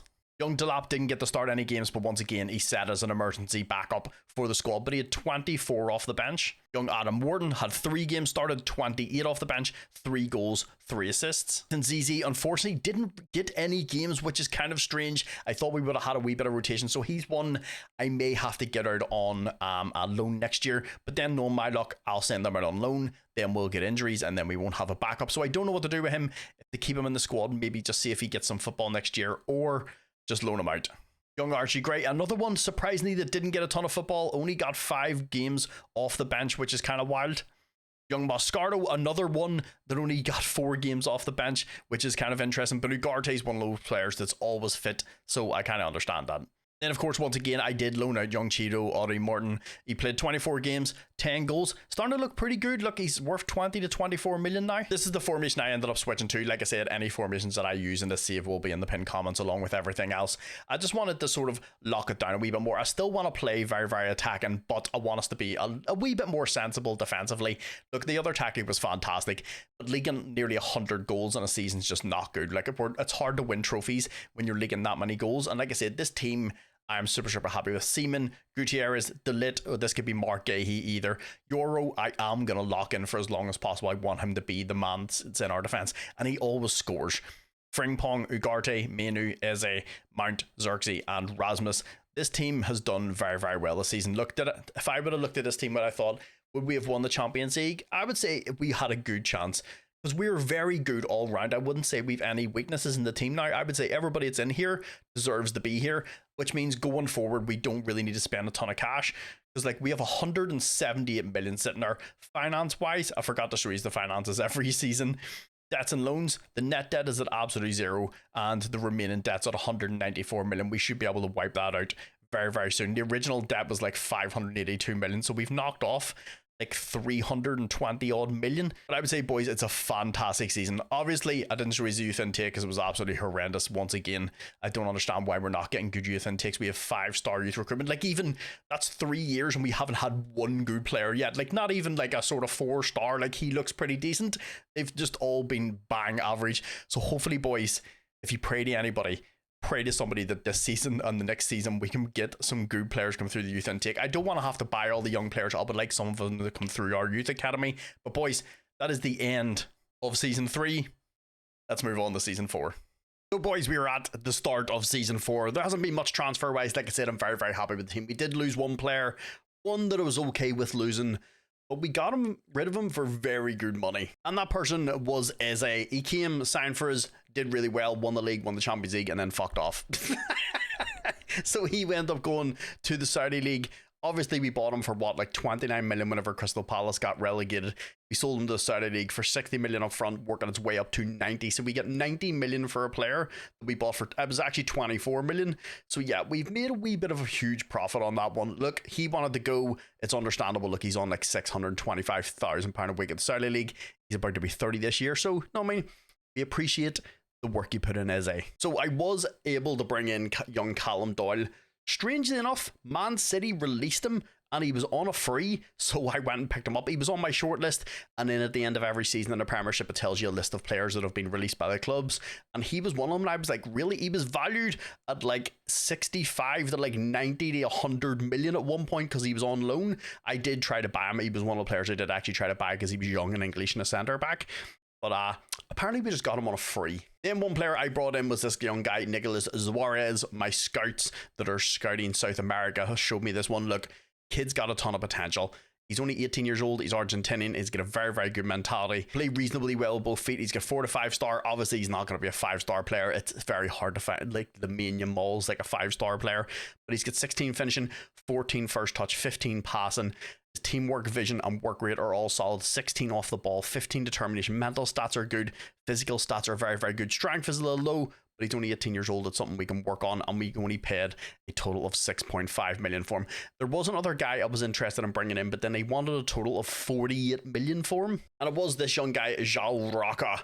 He is very, very good, but like I said, they wanted 48 to 50 million for him, and I was just like, I don't know if I want to pay that type of money. Look, he is absolutely fantastic already. This is one of the reasons why I may just sign him at some point. Look, 16 dribbling, 15 first touch, 17 heading, 16 passing, 14 technique, Teamwork and work rate need a little bit of work, but he's got 13 off the ball, 15 flair, 20 determination, 15 decision making, 14 composure, 14 anticipation. Physical stats are very, very good. He's also got a perfectionist personality. So he's one of those ones, look, we still have a total of 211 million left over because I haven't really spent anything. So I think, look, if we're going to spend a decent amount of money, I say we pull the trigger on this kid. So I did end up pulling the trigger and going and getting Rocca. Look, like I said, we have so much money. I've hardly spent that much money. Look, it costs us a total 38 million. Look, I think it's a good deal. They would not go any less than this at all. Look, the kid is absolutely fantastic. Really, really good mental stats, 20 determination, already has good dribbling, good first touch, passing and technique at 18 years old. With regards to things I'm probably going to work on, I'm more than likely going to work on his teamwork and work rate. I think there are two things that need to come up a little bit because like I do want my team to work relatively hard. With regards to the team, this is pretty much what the team's going to look like. The only change I'm going to make is I'm going to do that. That's it for the team. Obviously, Rocca is just going to come in and replace Eze, and that's about it. The rest of the team I'm very, very happy with. Lenny Euro got injured at the end of the season for 2 months. Yeah, he suffered a fractured lower leg, which isn't great, which means he's probably going to miss the start of the season, but he is a player I do want to lock in and just make sure he gets a ton of football because he is very, very good. And also, he tends to score a lot of goals for us because he's big and really, really good in the air. But all in all, boys, that's all the players in, all the players out. Like I said, I didn't want to change too much about the team. We played absolutely fantastic last year, apart from the Caribou Cup. We don't talk about it, all right? It never happened. Obviously, I'll bring us back in January if there's anybody I'm interested in signing on Approach of Signs. Hopefully, Friday the baby Jesus, I can bring you back in April. We can actually get a good youth intake for once. If not, I'll see you at the end of the season, boys. But boys, we're at the end of season 4. Once again, I just wanted to keep going and keep doing what we're doing. Fight for the league, do well in the Champions League. Probably do a little better in the Caribou Cup this year, but like we don't talk about that. But boys, let's jump over and see how we did in the league. So we started things off with a good win over Spurs. They've been playing really well. They did win the league, not last year, but the year before. So we started things off with Mount. Rasmus then made it 2-0. This is fantastic to see. Tyler Dibling getting a wee bit of football, but also getting in the score sheet to make it 3-0 to us. They made a fantastic win over Chelsea. We always seem to do really, really well against Chelsea. Some errors from them. Let Rasmus in. Then Big Xerxes made it 2-0. They made a fantastic 1-0 win over Arsenal, who always seem to have a really, really good match against us. Gutierrez got the only goal. And then, boys, for 2 years in a row, we won the league. This is good to see. Like I said, as a Man United supporter, this is great to see up here. Like us just winning the league. Obviously, it's going to be a long time before we see this in real life. But look, we can all dream, okay? We played 38 games, 25 wins, 7 draws, and then we had 6 defeats. Obviously, the Premiership is very difficult. You're going to have a lot of defeats. But I would like to kind of tone this down a little bit. I don't feel like Fulham we should be beaten. Honestly, the other losses, Tottenham and Arsenal, hard games. Villa's a hard game. Liverpool's a hard game. Newcastle's a hard game. But I would like to tone these down a little bit. But all in all, we won the league by 1 point. At one point, we were like 8 points clear, and then we just lost a couple of games, and then City got back into it. As you can see, Chelsea did not have a great season. Chelsea are down in 16th. I don't know what's going on with Chelsea. Like, they're just falling apart. Rasmus is the top goal scorer in the league with 31 goals, which is fantastic. See, he's also in there for average ratings. Rocca, the wee kid that we bought, is in there for assists, along with Jonathan David and Mason Mount. Ugarte and Delit are in there for yellow cards. Seaman is top of the clean sheets. So Rasmus is the highest goal scorer, and Seaman has the best clean sheet. So that means in the stats for overall for the league, we should be doing pretty well. We are up there. We scored 103 goals. We are outscoring everybody every year. Most shots for is us by, once again, over 200. Fewest shots against is actually City. We're not too far behind. And then most clean sheets is Man City. We're 1 behind them. And then fewest conceded. That's not bad. Look, Man City have a fantastic defense. They're 28. We're 37. We're gradually just over time just weeding us down and down and down and down. But we've consistently scored over 100 goals, I think, every year. So let's go see how we did in the Caribou Cup. So we started things off in the Caribou Cup 3rd round against Ipswich. We smashed them 7-1. But then we ended up going out on penalties to Preston in the 4th round. I don't know what it is about the Caribou Cup. We can just not do well in this competition. This is absolutely terrible. This may be worse than last year. At least last year we got beat by City and like we couldn't really do anything about it. But like getting put out by Preston, that's not great. And just when you think it can't get any worse, in the FA Cup, yeah, we get put out in the 3rd round by Brighton 1-0. Look, we're just going to pretend once again that the cups don't exist this year. We're just going to move on to Champions League. Let's hope we do a little bit better at that. So we started things off in the Champions League, unfortunately, with a defeat away to Bayern. But then we bounced back after that, beating Porto 5-3. We then smashed Panathinaikos 5-0. Then got absolutely obliterated by Borussia Dortmund. And we took our rage out on Ajax, beating them 3-0. We then beat Shakhtar 3-0. Then smashed AS Roma 3-0 in our last league phase match, where we actually ended up finishing 5th, which is fantastic. Look, staying in this green is fantastic, because then it means we avoid the knockouts and just go straight to the round of 16. So look, finishing up here with the big boys, this is where we should be. So that then took us to the round of 16, where we faced off against Arsenal. They went 1-0 up in the first minute. Honestly, bad keeping. But to make things worse, less than a minute later, they made it 2-0. But then 10 minutes later, we bounced back through Rasmus Højlund. Young Raha then made it 2-0, or 2 each. That's a great finish. Rice then made it 3-2. Saka then got his hat-trick to make it 4-2. Rasmus then scored in the 95th minute. They unfortunately lose 4-3 on the night. So then that took us to the second leg at Old Trafford. We actually started off the scoring through Rasmus Højlund. Young Adam Wharton then made it 2-0. In the 91st minute, they got back into the game through Saka. In the 97th minute, they ended up getting a goal to put us out 6-5. If we wouldn't have conceded these 2 goals, we would have went through. And this is highly, highly frustrating. Like I said, you can see he scored in the 93rd minute and the 93rd minute. If we wouldn't have conceded these 2 goals, we would have ended up going through 5-4. This is silly. We should have just locked it down. Like, conceding 2 goals in the 93rd minute is just absolutely stupid. I'm actually really, really annoyed by this. I feel like we should have beat the Arsenal and went through. But unfortunately, that's how football goes. And sometimes you just lose games because you were just being silly. But all in all, look, boys, a really, really good season again. Once again, we won the league. Round of 16. Would have liked to get a little bit further after winning the Champions League last year. The Super Cup, we were runners up to Chelsea. They ended up beating us in penalties. And then the FA Cup and the Carabao Cup, we're just not going to talk about, boys. Just pretend they don't exist. Dennis Seaman with another fantastic season. Played 53 games, so it's nice that he's got some availability. Don't worry, he just wants another contract. Conceded 54 goals, way better than 99 when we were conceding a couple seasons ago.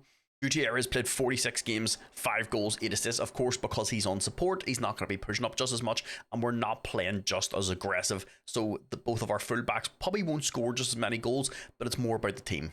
Frimpong then played 45 games. He had 5 goals and 10 assists. So 15 goal involvements. Would like to see a wee bit more from him because he's on attack. Played 34 games, 7 goals and 5 assists. Young Lenny Doro got 49 games, only got 9 goals. I was hoping he would be able to scrape his 10 every season, but he did have a couple of wee niggles and missed a decent amount of games. But all in all, he's looking very, very good now. Garte did miss quite a lot of games. He got a reasonably bad injury. He was out for like 2 to 3 months, but he only started 32 games, 3 goals, 8 assists. But this did give a chance for people like Adam Wharton and Tyler Dibbling and stuff to get a wee bit of football.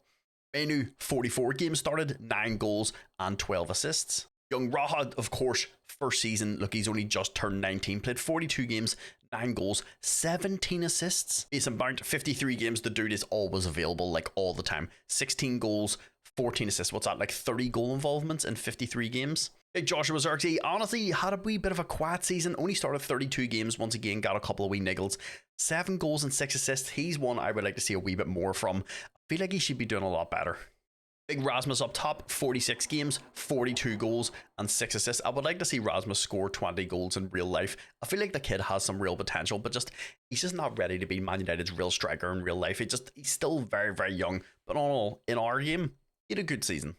Young Callum Doyle, it was good to see him get some football as well. He started 12 games, 26 off the bench. He had 5 assists. Argehi, another one who's the thing that I'm enjoying is our 4 centre backs are getting a lot of football right now. He started 44 games, 5 off the bench, 2 goals. Young Adam Ward only started 6 games, but he had 22 off the bench, 2 goals, 1 assist. Young Archie Gray, probably not getting just as much football. Like I said, I did have tried to loan him out for a couple of seasons. Nobody will take him on, which is kind of frustrating because I would like to get him out and get him some football because he only started 3 games and 12 off the bench. He's still not playing at a Premiership level yet, and he's one of the ones I do really want to develop because he becomes fantastic. But he needs football. And then Joe Bellingham, of course, look, he's an emergency backup and part of like the squad. He started 1 game, 16 off the bench, but he got himself 2 goals. So then after what I would class as a pretty good season, look, we won the league and that's the main thing. Champions League, we did okay. The cups, we do need to work on the cups, but I think I don't know what it is. Look, The cups just evade me. But look, the team I'm very, very happy with. This squad, obviously, Rocca will be the long-term replacement for Mount, because Mount, what age is Mount now? 29, he's going to be 30 this year, and then Rocca will be the long-term replacement for him. I did loan out this little guy. This guy came through our youth intake. He didn't look good when we got him, but he started to progress very, very well. Finn Davies, as you can see, you go here, like we got him a couple of seasons ago. This is probably from the first or second season. He's looking pretty good. So I loaned him out for the season. He played 36 games, 14 goals, 4 assists. I'm probably more than likely going to loan him out for another season. I feel like, look, he's good, but he's not just ready to start in the first team yet. He will probably be the long-term replacement for Xerxes. On top of that, he's also English, which is absolutely fantastic. I did loan out Nathan Zizi as well. Tyler Dibbling got some football. Cheeto Obi Martin starting to look a lot better. Still not playing at a Premiership level yet, but he's only 20. This picture absolutely killed me because it's not how he looks in real life. But he's another one, probably going to loan out for a couple seasons. Look, if he gets the 3.5 star, I'll be pretty happy. His low determination is probably the thing that's going to hold him back a little bit, because it's only 5, which is absolutely insane. But this team, I'm so happy with. We've got a nice blend of youth and experience. Lenny Euro would like to see get a few more goals this year. The same with Frimpong. I would like him to get a few more assists. Same as Xerxes. I want to see a better season from Xerxes. But all in all, look, we had a very, very good season. We have a lot of cash. We have 231 million in the transfer kitty. I don't know how much that I'm going to spend on anybody. I am currently looking at a few players. Obviously, if any of them come through, you'll see them at the start of next season. But all in all, boys, I think a very, very good 4 season. Let's jump over into season 5. So this is absolutely fantastic to see. After 4 seasons, we got a message saying Man United clear debts. Our good financial performance in recent times has allowed the club to pay off part of the outstanding club debts, strengthen our position, and build a successful future. If you go into the finances and debts and loans, we only have 63 million left. This was at like 600 and something million like 4 seasons ago. We only have 17 million in transfer debt. So boys, this makes me pretty happy. So boys, the start of season 5. Look, we haven't done anything really big financially with regards to transfers. Look, I'm pretty happy where the team is going forward probably this season. I'm just probably going to bring a lot of like young players, and I'm very, very happy where the team is right now. Spent probably about maybe 50 million on a couple of young players. Some of them are absolutely fantastic. Obviously, one of the main ones from last year was going to be young Rocca. I feel like at some point he's going to be the Mason Mount replacement. I feel like he's got that sort of, obviously he hasn't got like the team working to work rate of Mason Mount in that position. I feel like he's going to be the long-term replacement for him, and that was my initial thought, was to play him there. But then I found this young guy, Marco Borges, a young Portuguese player. He's very Bruno Fernandes-esque if you're kind of looking at him. I think he would be better to play in the centre because he doesn't have the pace and the acceleration and stuff, so I feel like he would probably be better to play in the Mason Mount and then play Rock out wide. He's got a wee bit more pace to him, but this kid is absolutely fantastic. We paid a total of 28 million for him. Honestly, I feel like it's a pretty good deal. 6'2", play fantastic at both feet. He's only 19 years old, just turned 19.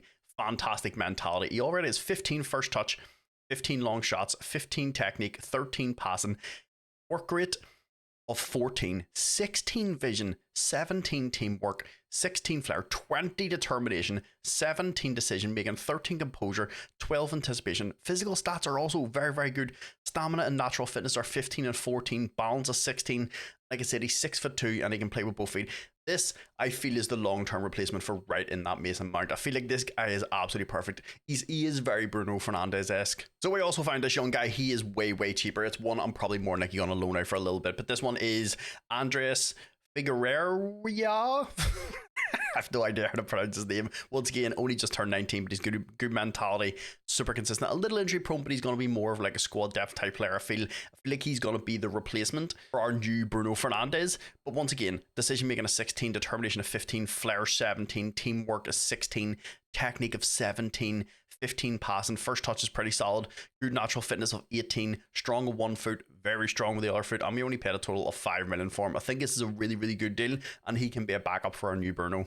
Then this one was an absolute steal. I don't know how we managed to get this. I'll show you in a wee second how much we got him for. He's Colombian, 19 years old, 6'2", can play fantastic. Look at him over here.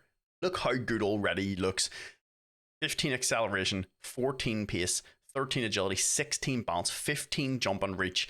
He also has 15 stamina, 14 natural fitness, 14 bravery, 14 anticipation, 16 bravery, 16 concentration, 19 determination, 16 leadership, future captain, and then we have 14 positioning along with 14 teamwork. Heading is 14, marking is 13, tackling is 14.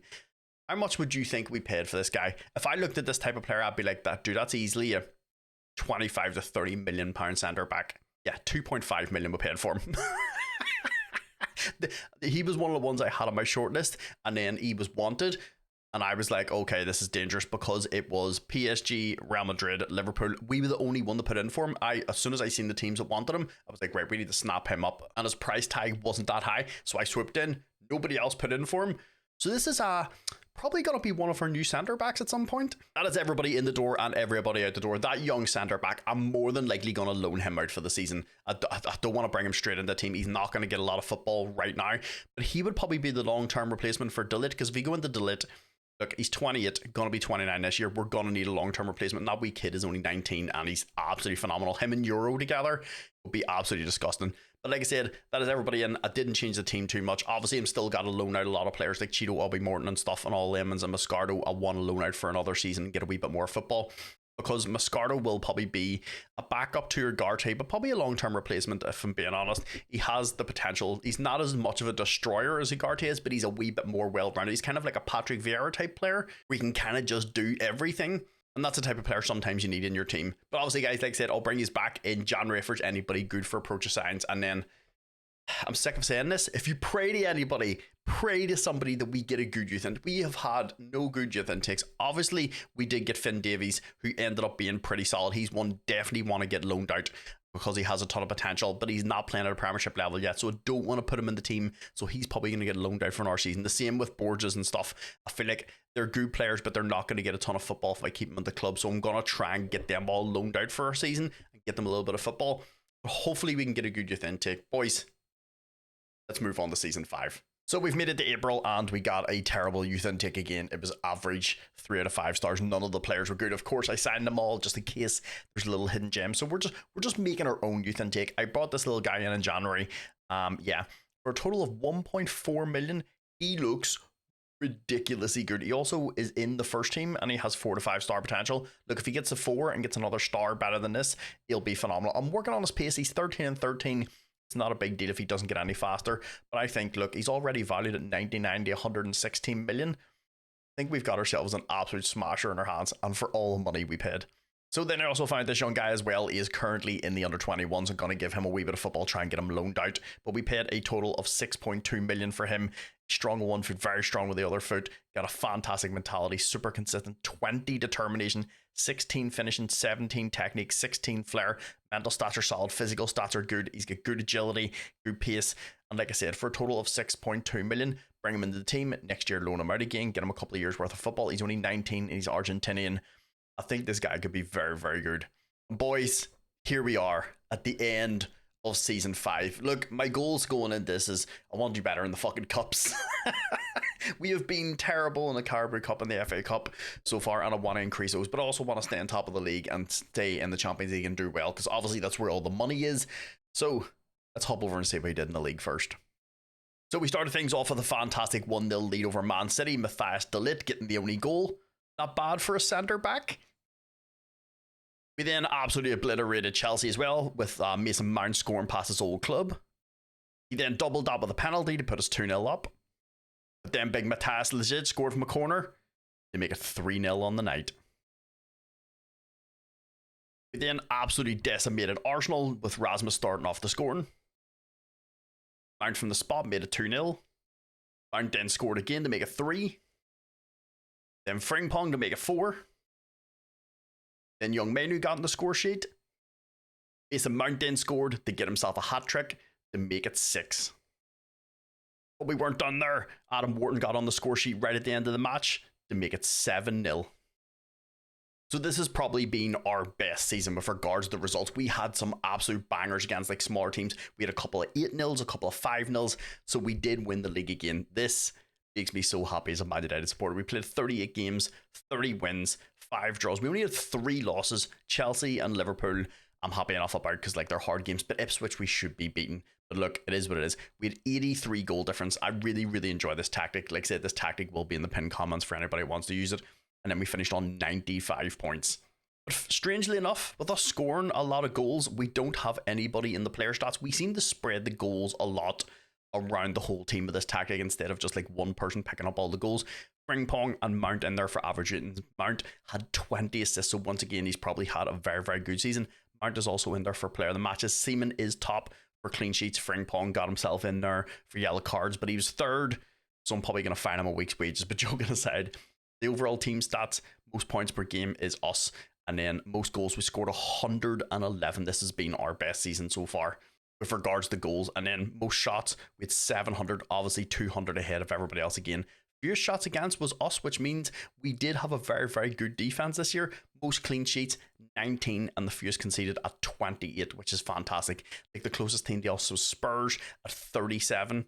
So on top of having a fantastic defense, we also scored 111 goals. Like I said, this formation is absolutely fantastic. We do also have a really, really good team. We've bought the right players in the right positions. We also started off with a very, very good team. Man United do have a good team in Football Manager, but now we have to move over, see how we did in the cups. Please, dear mother of God, play well.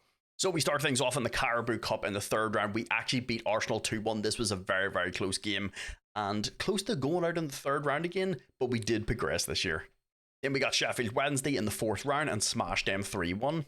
In the quarterfinals, we played Wolves. It actually went the whole way to penalties, but we went through 4-2. Then that moved us on to the semi-final first leg where we played Spurs, and we absolutely obliterated them 8-0. They actually started off the scoring with an OG, so Spurs, thank you very much. Then in the second leg, they actually beat us 1-0. I would love to say we put out a weaker team. We didn't. They were just pretty good. They do have Pafunda and Thiago Almada and Simic, so Spurs do have a pretty decent team. So then that took us to the Carabao Cup final where we faced off against Liverpool. We actually started the scoring through Big Rasmus. Matthias de Ligt then made it 2-0 from a corner. And that was it, boys. We finished 2-0 and we got the Carabao Cup in the bag. I have won the Champions League before I've won the Carabao Cup. But look, we've had a fantastic start to the season. We've won the league, won the Carabao Cup. Let's see how we did in the FA Cup. So we started things off in the FA Cup third round against Everton. We smashed them 4-0. In the fourth round, then we got Fleetwood. We beat them 6-0. In the fifth round, we got Blackburn. Beat them 4-0. In the quarterfinals, we beat Bristol 4-0. In the semi-finals, we beat Bournemouth 1-0. Up to this point, we hadn't conceded a goal in our FA Cup run, which then took us to the final against West Ham. We started off the scoring through young wonder kid Raha. He has been fantastic. We also got Mason Mount sent off in this game. Ugarte then made it 2-0 with a bit of dodgy keeping, but we'll say nothing. 10 minutes later, they hit back. In the 70th minute, young Rocca finished it off to win us the FA Cup. And this is what I want. I want us to be dominant in the league. I'm not saying we have to win the cups every single year. That's not what this is about. It's just, look, we have been terrible in the cups. Going out in the third round to like some of those teams and going out in the fifth round, we need to be doing a lot better. And this is exactly where I want us. So that's a league in the bag. Both of the cups in the bag. How did we do in the Champions League? So we started things off in the league phase against PSG. We drew 2 each. We had a 3-0 win over Leipzig. Then a 2-0 win over Olympiacos. Then we had a 3-0 demolition of Atalanta. Obliterated Young Boys 5-0. Then in our final league phase match, we ended up beating Real Sociedad 3-0. That meant we finished top of the Champions League group. This is absolutely fantastic. This is what I want. Look, I said, as long as we stay in this top 8, this is where I think, with the team that we have now, we should be staying in this top 8 in the Champions League every year. But to finish top, I'm pretty happy with that. So that took us on to the round of 16, where we faced off against Bayern Munich. In the first match, we beat them 3-1 away. Then in the second leg, we won 1-0 to go through 4-1 in aggregate to take us through to the quarterfinals. Where we faced off against Juventus, we beat them 1-0 at their stadium.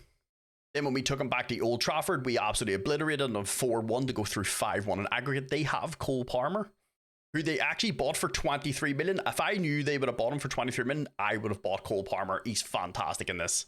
But that now takes us on to the semi-finals, where we faced off against the ridiculous Man City team. We actually started off the scoring through Xerxes. They hit back 15 minutes later through Sesko.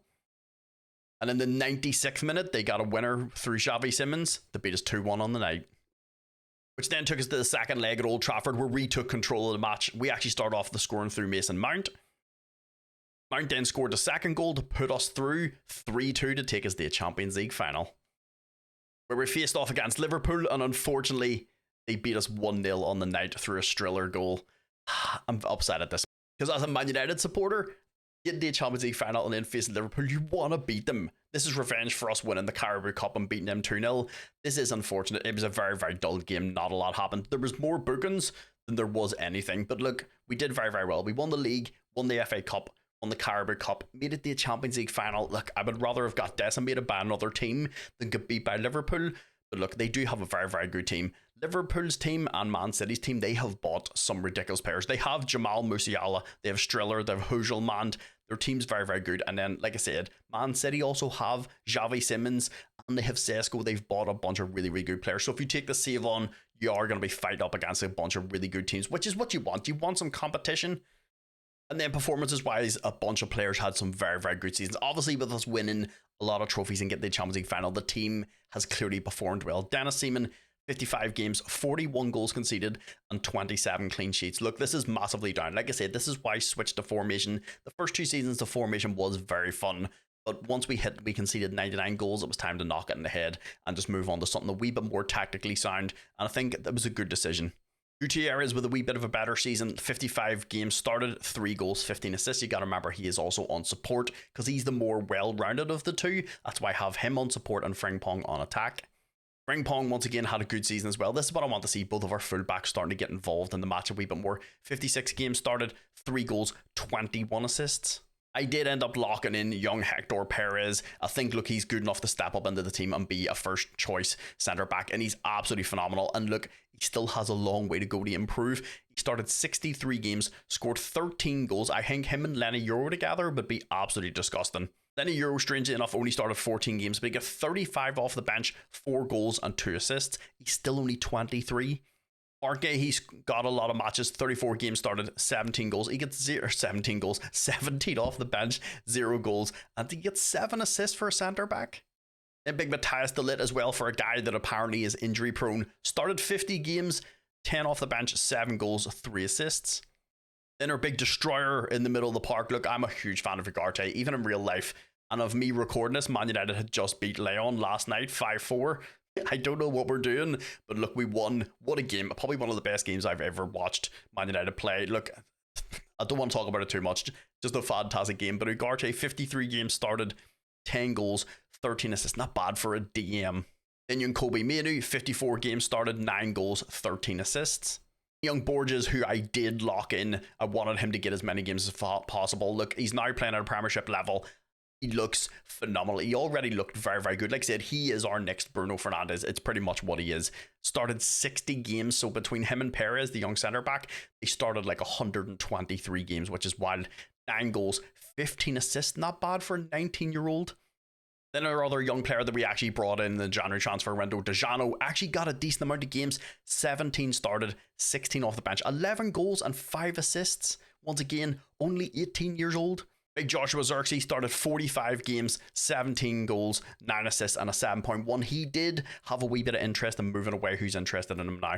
Tottenham offered. I said no. He got upset. This was in January. I did want to lose him in January.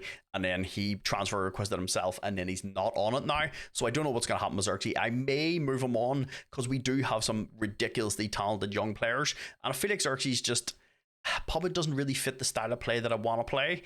But I'm happy to keep him in the team if he wants to stay.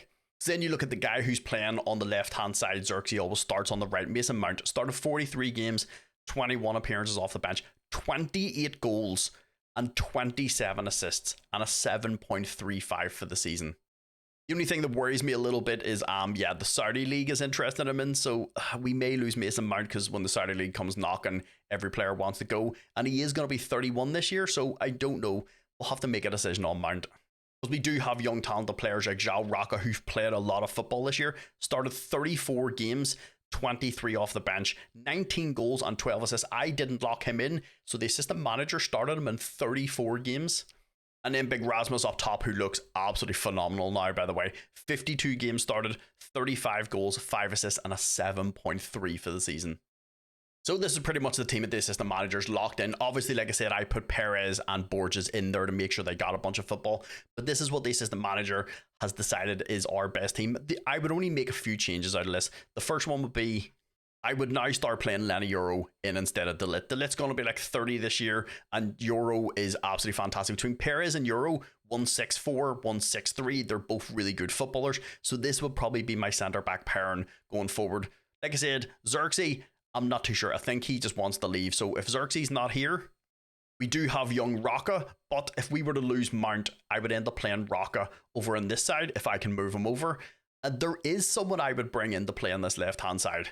And it would be this guy. You're probably going to have to spend maybe 45 to 48 million. I did try to buy him in January, but we had already brought in 5 under 21 players. So I am going to buy him whenever the transfer window is open. This guy is ridiculously good. He is ridiculously good. This is him at 20 years old, and he still has a long way to go to improve. Physical stats, acceleration and pace of 16, agility 17, 18 balance. He can play with both feet. He's only 20 years old, has 5-star potential. Stamina is ridiculous. Natural fitness is ridiculous. Flair is good. 16 dribbling, 16 finishing, 15 first touch, 16 technique. Teamwork and work rate are also good, which is hard to find in very technical players. He also has 16 aggression, 14 decision making, 13 composure. This is one I would 100% pull the trigger on, which I did just go and do. I went and confirmed the signing of Hugo Martial. I think this kid is going to be one of the best players in the game. He did not want to come to us this season here, so we have to wait until the next summer, but still paid 45 million for him, and we have a guaranteed transfer. This kid, honestly, is going to be the best wonder kid in the game. And like I said, we have an absolute shit ton of money. Because if you go over and look, when you take the save on, you're going to have 306 million to spend on the transfer kitty. So we got just to the end of the window, and like I said, Mason Mount and Joshua Zirkzee did want to leave at some point, and we ended up getting ridiculous offers for both of them. Like I said, Mount is going to be 31 this year, and as much as I love Mount, his stats are going to start regressing because it's Football Manager. So the Saudi League came in and offered, starting up with 65 million, working its way up to 100 million. Look, usually I wouldn't sell Mount. I'm a huge fan of him. He's been amazing. But 100 million for a player that's about to turn 31 was too good of an offer to turn down. Then Big Zirkzee wanted to take himself back off to the Italian league. Juventus came in and gave us a very, very good offer. So we bought Zirkzee for 36.5 million. We're giving 50 million, working its way up to 75 million. So between Mount and Zirkzee, we're getting 175 million. Which means more likely this is what the team would look like for the next season. Obviously, you have a ton of options in this team. Frimpong, Euro, Perez, and Gutierrez and Seaman as a backline is ridiculous. Ugarte just holding the line for us with Mena in the middle of the park. Borges, our little young wonder kid, about to be our new Bruno regen. And then Dajani, honestly, is probably better than Zirkzee. And he has a lot more potential. He's already valued at 99 to 115 million. We do to be paid 1.4 million for. This kid is absolutely disgusting. Like, he really, really is. And then, of course, we have Rocca on one side, Borges in the middle, in behind Højlund. On top of that, you also have young Finn Davies, who I've loaned out for a couple of seasons, who is now playing at a Premiership level. He looks absolutely fantastic. He's English. He's going to help with registration. He could improve slightly. I think he's more likely going to be a good squad player, but like, he's a very, very good squad player. He's also 6 foot. So like I said, when you take this team on, you're going to have a lot of players. You still Gahey, Doyle, DeLitt. You've also got this guy as well, who is actually very, very good. He's Irish. He's also now playing at a Premiership level. I have had him for a couple of years and just loaned him out. Honestly, he's a good player, but I think he's more of like an Ugarte type player, but he has the potential to be absolutely fantastic. I think he has better potential than what Moscardo has. Then on top of that, you also have Nicolas Suarez, so you're going to have a lot of people. Even though we lost Mount and Zirkzee, there's a lot of people that can fill in. This kid also has a ton of potential, 4 to 5 star potential. He's already valued at 49 to 66 million. That's a wee kid that we bought for 6.5 million. And on top of that, if you also go into the under 21s, you have a lot of really, really good players in here as well. The under 18s is absolutely stacked out as well. I'm not going to go into every single individual player because we'll be here all day. But boys, I think we have done absolutely fantastic. This is what I wanted to do with Man United. If you go into the league, look, we won the league 3 years out of the 5. I'm very, very happy with that. The Champions League, we did win in 25 and 26, and then we made it to another final this season. So I'm very, very happy with that. Look, if you would have said the most Man United supporters were going to get the 2 Champions League finals in the next 5 years, would probably laugh at you, but I'm pretty happy with what we've done. Also, eventually got ourselves a nice Carabao Cup win, and of course an FA Cup. But I think that's a fantastic spot to stop off for the save. Like I said, if you do take this save on, leave in the comments down below. Let me know how you got on, how many times you've won the Champions League, what players you decide to keep, what players you decide to sell, because everybody does play different, but this tactic is absolutely fantastic. And like I said, everything will be in the pinned comments down below for you to go and pick up. The save file, the corner routine, the updated database, and of course this formation. But boys, I'm pretty happy with what we've done with Man United. Now we move on to the next one. But that is going to do it for today's video. Thank you very much for watching. Remember, like, comment, subscribe. Only if you fucking want to on YouTube. Have yourselves a fantastic day.